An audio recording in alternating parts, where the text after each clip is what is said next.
Baby girl, sorry na. Hindi ko naman sinadya yung mga nasabi ko kanina.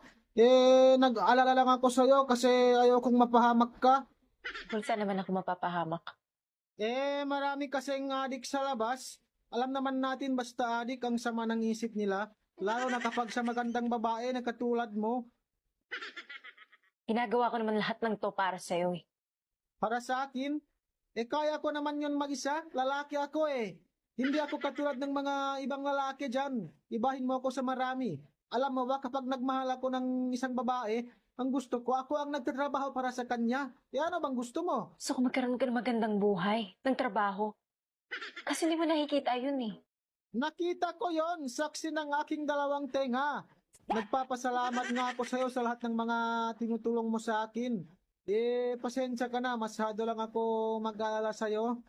Alam mo naman kung paano kita pinoproteksyonan. Ayoko lang may masamang mangyari sa'yo. Ilang beses ko nang sinasabi sa'yo. Kaya ko yung sarili ko. Alam mo, hindi ko na alam kung saan ako lulugar sa'yo eh. Hirap na ako. Oy, tama na.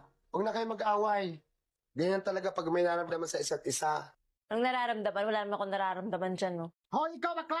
Gusto mo to? Hindi mo yan mahal. Sige nga. Kung talagang hindi nyo mahal ang isa't isa, magbati kayo. Oh,